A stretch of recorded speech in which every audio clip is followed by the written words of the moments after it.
I, a 30-year-old male, grew up in a middle-class suburb where my dad taught high school math and my mom worked as a school librarian. Both pushed education hard, especially Dad. Every time I brought home anything less than an A, he'd sit me down at the kitchen table, and we'd work through problems until I got it. Those late-night sessions with my dad are probably why I ended up in tech. My older sister, Jess, was the social one in the family. 2 years ahead of me in school, she was the type who knew everyone and everything happening while I was taking apart computers in the basement. She was organizing school events. Now she works in marketing in Seattle, but we still talk almost daily. She's always had good instincts about people, something I apparently missed out on. I got through state college on scholarships with a computer engineering degree and minimal debt. I lived on ramen and energy drinks, coded until 4 in the morning most nights, and graduated with a 3.9 GPA. After college, I spent 5 years grinding at a soul-crushing corporate tech job. The pay was decent, but I was basically a code monkey implementing other people's ideas. My cubicle had 3 dying plants and a photo of my parents. I saved almost everything I earned. My one splurge was my 2014 Subaru WRX, found used with 40,000 miles, rally blue, with a small ding in the rear quarter panel that I never fixed. My dad thought it was impractical, but it was the first thing I ever bought that wasn't purely functional. That car represented freedom to me.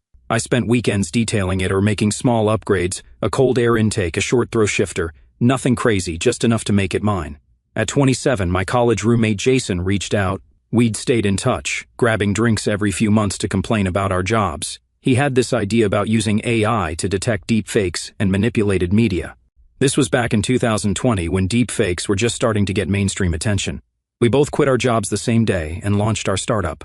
We started in Jason's garage apartment. He had the machine learning background. I handled the back-end architecture. For the first 6 months, we lived off savings and worked 18-hour days. My WRX gathered dust in the parking spot as we barely left the apartment. My collection of hoodies and cargo shorts became my uniform. Who had time for anything else? By year 2, we had a functioning prototype that caught TechGuard's attention. Obviously not the real company name. They supply security software to major social platforms. Their initial email came on a Tuesday morning. Jason and I stared at it for 10 minutes before responding, afraid it might disappear if we touched it. I met Leah, a 29-year-old female, at a networking event when our TechGuard negotiations were just starting. She was way out of my league, that Instagram-perfect type who takes 3 hours getting ready. She worked as a lead event planner for Apex Hotels, coordinating their executive retreats and corporate events. The kind of job where knowing the right people matters more than actual skills. She'd casually drop names of semi-famous people she'd met through work like it was nothing. Oh, when I handled the tech conference last month, Elon's people were so demanding about the room setup, that kind of thing. When she approached me at the bar, I honestly thought she was looking for someone standing behind me.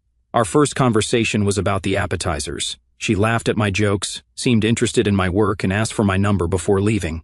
Our first date was at this upscale place downtown where the menu didn't have prices. Within a month, we were officially together, and I kept waiting for her to realize she'd made a mistake. My sister Jess met her when she visited from Seattle for a weekend. We all went to dinner, and Leah was perfectly charming, asking all the right questions about Jess's job and life in Seattle. But later that night, back at my apartment, Jess pulled me aside while Leah was in the bathroom. "That girl is as fake as her eyelashes, Finn," she said in that blunt way only siblings can get away with. I brushed it off as girl drama. "You've spent like 3 hours with her, Jess. She's just polished. Not everyone is as laid back as you." Jess gave me that look, the same one she gave me when I was 16 and about to sneak out to a party that got busted by cops an hour later. "Just watch how she talks about you to other people. Trust me on this." Classic mistake, not listening to my sister. She's been right about every girlfriend I've had since high school. After 2 years together, the red flags were practically neon. She'd introduce me with qualifiers. "This is Finn. He's really smart with computers." Like she needed to justify dating someone who didn't match her usual type. At dinner with her friends, all equally polished women with equally polished boyfriends, she'd steer conversations away from my work, saying things like, "Let's not bore everyone with tech talk." She'd constantly suggest improvements, clothes I couldn't afford, $120 haircuts, personal trainers. "This shirt would look amazing on you," she'd say, holding up something that cost more than my car payment. When I'd say no, she'd sigh and say, "Well, I'm just trying to help." Some guys actually care about looking good for their girlfriends. The digs were always just subtle enough that I couldn't call them out without sounding sensitive. "That shirt looks better on you than most things you wear," or "Your friend Ryan cleans up so well, you could learn from him." Each comment got under my skin, but I brushed it off. Meanwhile, our startup hit critical milestones. Jason and I were pulling 16-hour days, trying to finalize the algorithm that would secure the full acquisition payment. The algorithm needed to detect manipulated media with at least a 92% accuracy rate to meet TechGuard's contract requirements. We were stuck at 79%, and I was losing sleep trying to solve it. Our office fridge contained nothing but energy drinks and leftover takeout. My desk was covered in handwritten notes and empty protein bar wrappers.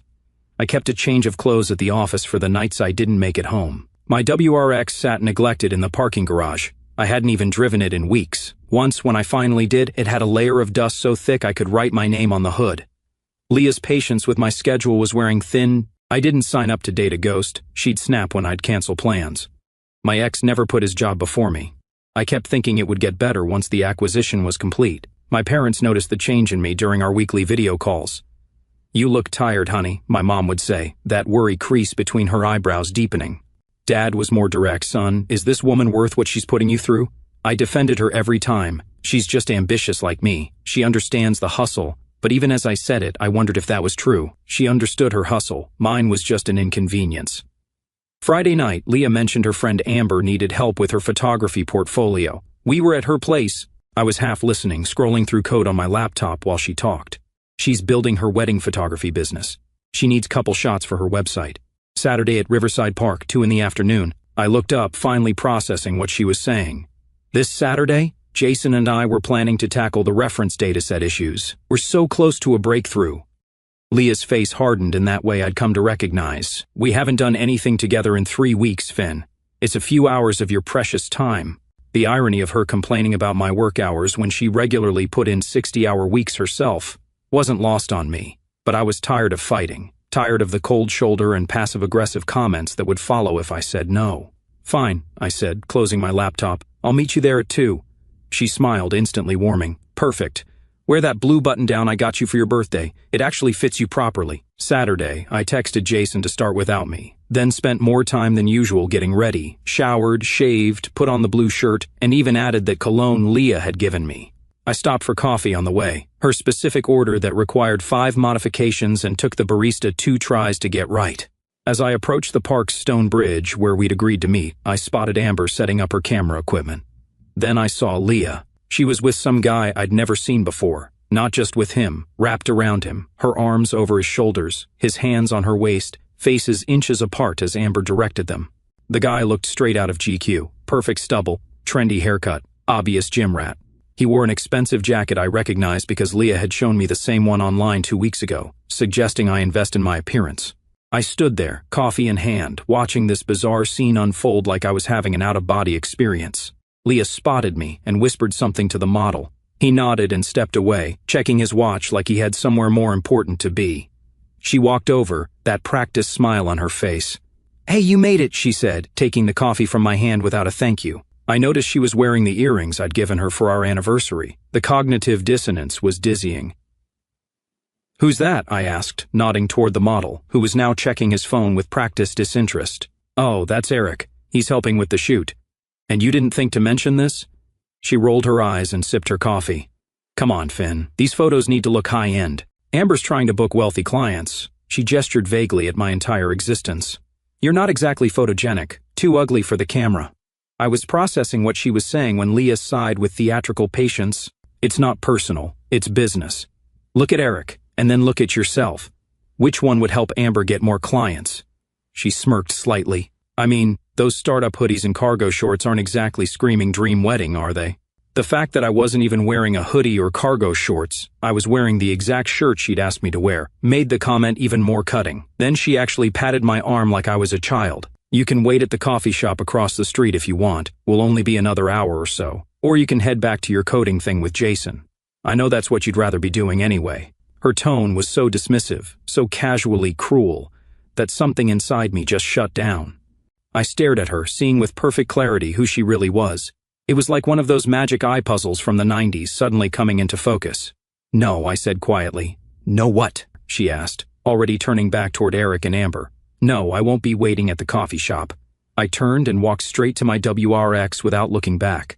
Behind me, Leah called out something, but the words didn't register, just background noise like the traffic on the nearby street or the kids laughing on the playground. I fired up the boxer engine that she always complained was too loud and obnoxious and drove off. No squealing tires, no dramatic exit, just a calm, deliberate departure. On the drive home, I felt eerily calm, like I'd been given an emotional anesthetic. My brain kept replaying moments from our relationship with new clarity. All the times she'd compared me to other men, suggested improvements, or seemed embarrassed to introduce me to her coworkers. A memory surfaced. 3 months into dating, we ran into my old college friend Dave at a restaurant. Dave and I fell into easy conversation about a coding project he was working on. After 10 minutes, Leah had excused herself to make a quick call. When she returned, she'd steered the conversation to something else. Later that night, she'd commented, "Your friend Dave is nice, but maybe save the computer talk for when I'm not around." No one wants to hear about programming languages over dinner. At the time, I'd felt slightly embarrassed, like I'd broken some social code. Now I recognized it for what it was. She was embarrassed by my passion for something she deemed uncool. When I got home, I acted with the same methodical focus I used when debugging a particularly complex piece of code. I blocked Leah's number, removed her from all social media, and changed the security code to my apartment building. I called the locksmith to change my locks first thing Monday. I took our framed photo from my nightstand and dropped it in the trash. 2 years erased in 20 minutes. I looked around my apartment, really looked at it. For the first time in months, the throw pillows Leah had insisted on buying that served. No actual purpose. The abstract art print she'd hung that I'd never liked but tolerated because it pulls the room together, Finn. I left it all in place. Those things didn't matter. What mattered was reclaiming my time and space. Then I opened my laptop and focused entirely on work without the background anxiety of disappointing Leah. No checking my phone every half hour. No calculating. When I needed to leave to meet her for dinner, no mental energy wasted on preparing explanations for why I needed more time on the project. Around 2 in the morning, staring at lines of code with burning eyes, I had a breakthrough. The problem wasn't our algorithm. It was the dataset we were using to test it. We'd been so focused on improving the detection system that we hadn't questioned whether our test images were properly categorized. Our algorithm was detecting subtle lighting inconsistencies that we'd mistakenly tagged as authentic. I restructured the entire testing framework, retagged the dataset with proper metadata for lighting conditions, and ran the tests again. The accuracy jumped from 79% to 94.8%. I texted Jason immediately, found it. Validation dataset was corrupted, fixed it. Running at 94.8%? His response came seconds later. Holy crap, for real. I worked through the night, documenting the changes, preparing the demonstration for TechGuard, and feeling more clear-headed than I had in months. Around 5 in the morning, I finally crashed on my couch, not even making it to the bedroom. I slept better than I had in a year. By morning, Leah realized I was serious. The barrage began, texts, which bounced back, then emails with increasingly dramatic subject lines. "Are you seriously ghosting me? This is childish, Finn. We need to talk ASAP. Is your fragile male ego really this damaged?" I ignored them all and focused on finalizing the acquisition documents with Jason. We sent the updated algorithm to TechGuard's technical team, who responded with immediate enthusiasm. The CTO himself emailed us. "This exceeds specifications by a significant margin. Legal will expedite the final payment." Days later, our bank accounts each increased by $1.6 million. My phone blew up with messages from friends who'd seen the press release. None mentioned Leah. I hadn't told anyone what happened yet. I called my parents to share the news. Dad's voice cracked when I told him the amount. "I always knew you were brilliant, son. Your mom and I are so damn proud." Mom got on the line and immediately started talking about how I should diversify investments and not forget about the tax implications. Typical. Jess called an hour later, screaming with excitement. "Holy crap, my little brother's a millionaire. I want a Tesla for Christmas." I laughed for what felt like the first time in ages. "What about a nice Subaru instead? I hear they're very practical." "Seriously though," she said, her voice softening, "I am so proud of you. You and Jason deserve this. You worked your butts off." I almost told her about Leah then but held back. It could wait for another day. On day 3, Leah showed up at my apartment building. Marcus, the security guard I'd befriended with weekly coffee deliveries for the building staff, called up to warn me. "There's a woman here insisting she needs to see you immediately. Says her name is Leah. Claims it's an emergency." "Don't let her up," I replied. "She's not welcome." "You got it," he said, then added, "She's making quite a scene. Should I call the police? Give her one warning. If she doesn't leave, then yes." I watched from my window as Leah's white Audi sat in the visitor's parking lot for almost an hour before finally driving away. Marcus called up later to fill me in. Apparently, she tried to convince him that she'd left vital medication in my apartment. Marcus, who had seen her come and go for 2 years without any mention of medical issues, didn't buy it. The building manager later told me she'd tried crying her way past security, then switched to threats about calling her attorney cousin. When that didn't work, they eventually had to threaten police involvement before she left. On day 4, Leah's best friend Megan accidentally ran into me at my regular coffee shop. I saw her enter, scan the room, then put on a surprised face when she spotted me. Megan and I had always gotten along fine, but I knew her loyalty was to Leah. Finn, what a coincidence. She slid into the chair across from me, uninvited. We've all been so worried. Leah is absolutely devastated. There must have been some huge misunderstanding. I closed my laptop and looked directly at Megan. There was no misunderstanding. She was perfectly clear about how she sees me. Have a good day, Megan. I gathered my things and left, ignoring her calls to wait. As I walked to my car, my phone buzzed with a text from Jason. TechGuard wants to meet tomorrow to discuss next steps. You in? Absolutely, I replied. By the way, I broke up with Leah. 3 dots appeared immediately. Finally, she was awful. Call me later. That simple validation from my best friend meant more than he probably realized. On day 5, I received a call from Leah's father, Richard. I almost declined it, but curiosity won. Finn, his tone was clipped. Professional, I understand there's been some situation between you and my daughter. That's correct, I replied, matching his businesslike tone. Leah is quite upset. She says you've completely cut contact without explanation after some photography session misunderstanding. I laughed despite myself. Is that what she told you? Did she mention replacing me with a model because I wasn't attractive enough for her friend's portfolio? Did she mention telling me to wait at a coffee shop while she posed with him because I'm not what brides are looking for? Silence on the line. Then, that's not the version I heard. I'm not surprised, I said. She said you overreacted to her helping a friend with professional photos. Richard, with all due respect, does that sound rational? I just closed a multi-million-dollar acquisition deal. Do you really think I'd storm off over nothing? Multi-million? The surprise in his voice told me everything. Leah mentioned your startup was doing okay, but implied it was a small operation. TechGuard acquired our technology for $3.2 million. The deal closed this week. Another long silence. I see.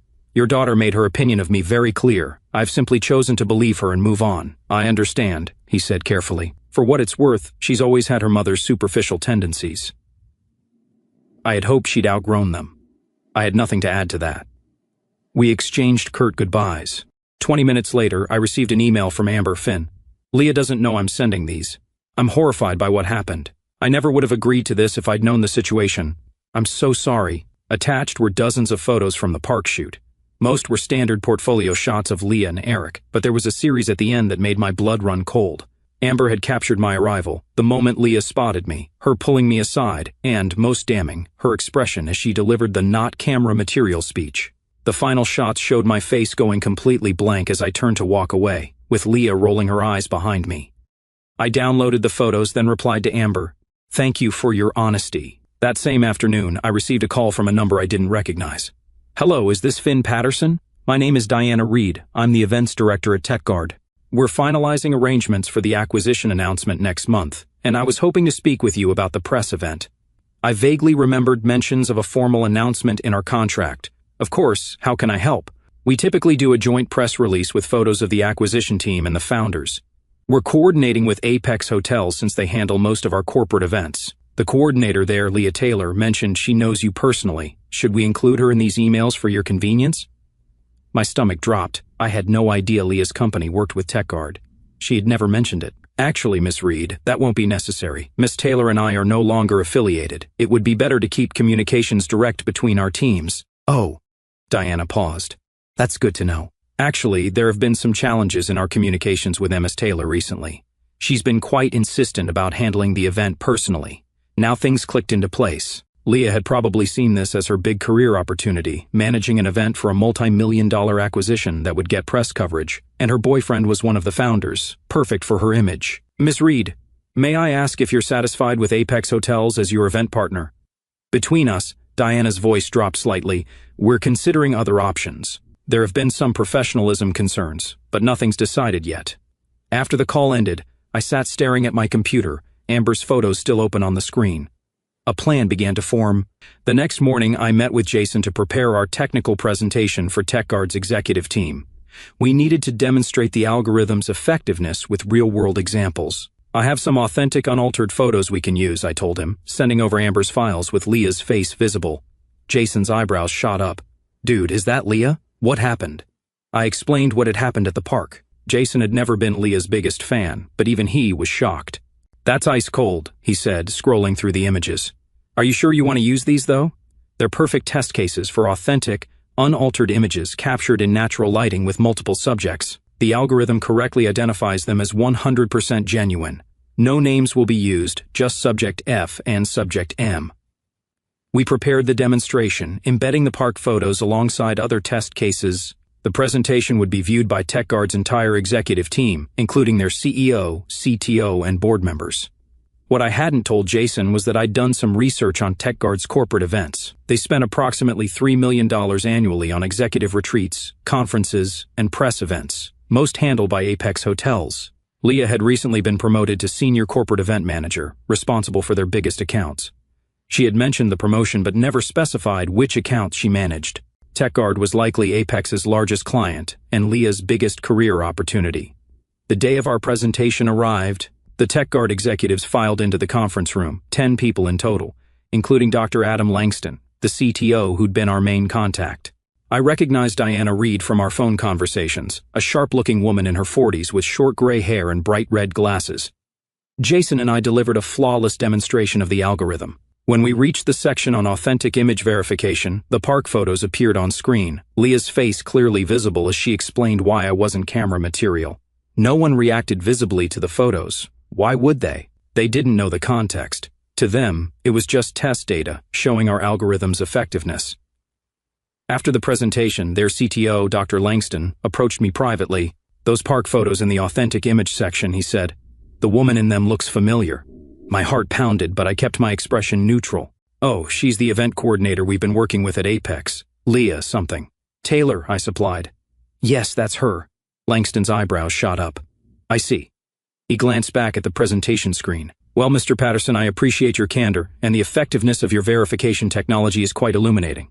He didn't say anything else about it, but I caught him speaking quietly with Diana Reed before they left. I wasn't sure what would come of it, if anything, but I'd shown them the truth, unfiltered and unaltered, exactly what our algorithm was designed to do. 3 days later, Diana Reed called me again. Finn, I wanted to let you know we've decided to move our event services to Summit Hospitality Group. Would you and Jason be available to speak with their team next week about the announcement requirements? Of course, I replied. May I ask what prompted the change? Let's just say we had some concerns about consistent professionalism and transparency with our previous vendor, Diana said carefully. We value partners who demonstrate integrity. I ended the call with a strange sense of satisfaction. I hadn't actively tried to sabotage Leah's career. I'd simply allowed her true character to be seen by people who mattered. That evening, I went for a long drive in my WRX, taking the winding roads outside the city that I used to enjoy before life got complicated, windows down, engine humming, no particular destination in mind. For the first time in years, I felt completely free. A week passed before the consequences fully materialized. I was working late at our new office when my phone lit up with an unknown number. My thumb hovered over decline before curiosity won out. You calculated, vindictive jerk. Leah's voice was trembling with rage. You destroyed everything. Leah, TechGuard canceled their entire contract with Apex. Do you have any idea what you've done? That account was worth millions. My commission alone was over $120,000. I let her continue her tirade, each accusation more revealing than the last. They showed me the photos from your presentation. You planned this from the beginning, didn't you? Used me for your pathetic revenge fantasy. What kind of man does that? They fired me, she shouted. 4 years at Apex, gone because of you. My reputation in this industry is ruined. That seems like a natural consequence of your actions, I replied. You have to fix this. Her tone shifted abruptly from rage to pleading. Please, Finn, call TechGuard. Tell them it was a misunderstanding. Goodbye, Leah. I blocked the new number. 2 days later, Leah's mother, Elaine, showed up at my office unannounced. My assistant, Karen, looked uncomfortable as she showed the elegant, clearly agitated woman into my office. Finn, she began, declining my offer of water. I know my daughter hurt you. I'm not here to excuse her behavior. I waited, saying nothing. Leah told us what really happened at the park. I'm ashamed of how she treated you. That's not how we raised her. She twisted her wedding ring nervously. But she's desperate, Finn. She can't find work in event planning. No one will touch her after the TechGuard incident. She's having panic attacks. She's talking about moving back home. Mrs. Taylor, please, she interrupted. I'm not asking you to reconcile with her. I'm asking if you could possibly speak with TechGuard, give her a reference, something to help her rebuild. I considered this woman who had always treated me kindly despite her daughter's disdain. Elaine had welcomed me into their home, asked about my family, and seemed genuinely interested in my work. I'll think about it, I said finally. That's all I can promise. After she left, I received another email from Amber. Finn, I don't know if you care, but Leah's been telling everyone you plotted to destroy her career because she gently suggested you weren't right for my portfolio. She's playing victim to anyone who will listen. I've been telling people the truth, showing them the actual photos from that day. Most of our mutual friends have seen through her, but she's getting desperate. Just wanted you to know. I forwarded this email to Elaine with a brief note. Before I consider helping Leah, I need to know she's being honest about what happened, even now. Elaine's response came an hour later. I understand. I'll talk to her. The following week, as Jason and I were preparing for our relocation to TechGuard's headquarters, Karen announced another visitor, Leah herself. Should I call security? Karen asked, clearly aware of the situation. I sighed. No, send her in. Leah looked terrible. 2 minutes, I said as she sat down. That's all you get. She nodded, hands clasped tightly in her lap. I deserve everything that's happened. That wasn't what I expected. Mom showed me your email with Amber's message. She's right. I've been lying, trying to save face. Leah's voice cracked. What I did to you was cruel. I was shallow and status-obsessed, and I treated you like you weren't good enough when you were always too good for me. She wiped her eyes. I'm not asking you to forgive me or help me. I just wanted to finally tell you the truth. I'm sorry, Finn. I'm so sorry. I opened my desk drawer and removed a business card, sliding it across the desk. Diana Reed at TechGuard. Call her tomorrow. Tell her I suggested you reach out regarding the junior coordinator position at their Austin office. It's a step down from what you had, but it's a start. Leah stared at the card in disbelief. Why would you help me after everything? I'm not doing it for you, I replied. I'm doing it because carrying anger is exhausting, and I have better things to focus on. As she stood to leave, I added, Leah, this is your one chance. If I hear you've mentioned my name or tried to leverage this connection beyond this introduction, the opportunity disappears. Understood? She nodded, clutching the card. Thank you. After she left, Jason appeared in my doorway. Everything okay? Yeah, I said, turning back to my computer, just tying up loose ends. You're a better man than me, he commented. I'd have let her crash and burn. I shrugged. Sometimes the best revenge isn't destruction, it's moving forward while they're stuck looking back. Later that night, I called Diana to give her a heads up about Leah. I was careful to be professional. I'm not vouching for her work, I explained. Just suggesting you consider her for the junior position if she reaches out. People deserve second chances when they acknowledge their mistakes. I appreciate your candor, Diana said, and your compassion. That says a lot about your character, Finn. My dad called that weekend ostensibly to discuss investment strategies, but really to check on me. I'd finally told my parents about the breakup. Your mom's worried about you, he said, which was dad code for I'm worried but don't want to say it directly. I'm good, Dad, really. You know, when I was teaching, I had this student, brilliant kid, terrible home life. Every time he'd make progress, his parents would tear him down, tell him he was getting too big for his britches. Dad cleared his throat. Some people can't stand to see others succeed. Says more about them than it does about you. Thanks, Dad, I said, genuinely touched by his awkward attempt at emotional support. So, about those index funds. And just like that, we were back to safer territory. 3 months later, I attended a tech conference in San Francisco as a featured speaker. I drove my WRX there because I still refused to sell it, even though I could now afford any car I wanted. I'd finally had it detailed, and the ding repaired. The rally blue paint matched perfectly. The valet attendant whistled appreciatively when I pulled up. Sweet ride, man. STI, WRX, I corrected. 2014. Those EJ engines are bulletproof. My brother has one with 200,000 miles, still running strong, he said. Inside, the conference was buzzing with activity. Our algorithm had gained significant attention since the acquisition, with several companies already licensing it from TechGuard. 2 years ago, I would have felt completely out of place among these tech bigwigs. My presentation on the ethical implications of deep fake detection technology went perfectly. The room was packed with 300 people, including Jason in the front row. The live demonstration drew audible reactions from the crowd, and the applause afterward felt genuine. During Q&A, someone asked a technically impressive question about our algorithm's handling of contextual inconsistencies. As I was answering, my phone buzzed with a text from Karen. Summit Hospitality called. They're hosting the Innovation Awards and wanted to know if you're attending. I smiled, remembering that Leah's former company had lost TechGuard's business to Summit. Diana had mentioned that Leah had taken the junior position in Austin and was doing well so far. 6 months later, I moved into a modest house in a quiet neighborhood, 3 bedrooms, a small yard, and most importantly, a garage for my WRX. Jason came by with his new girlfriend. From someone who was there when you were eating ramen 3 meals a day to make rent, to someone who still eats ramen by choice even though he's a millionaire, he toasted, to knowing what actually matters. I responded, raising my glass. 3 weeks later, I received a brief email from Leah. I'm working hard at the junior position. Thank you for the second chance. I didn't respond. Not every story needs a dramatic ending or perfect closure. Sometimes the best conclusion is just people learning, growing, and moving forward. That night, I drove home in my Subaru with the ding-free quarter panel to a modest house where I finally felt at peace. I'd never been happier to be deemed not camera material.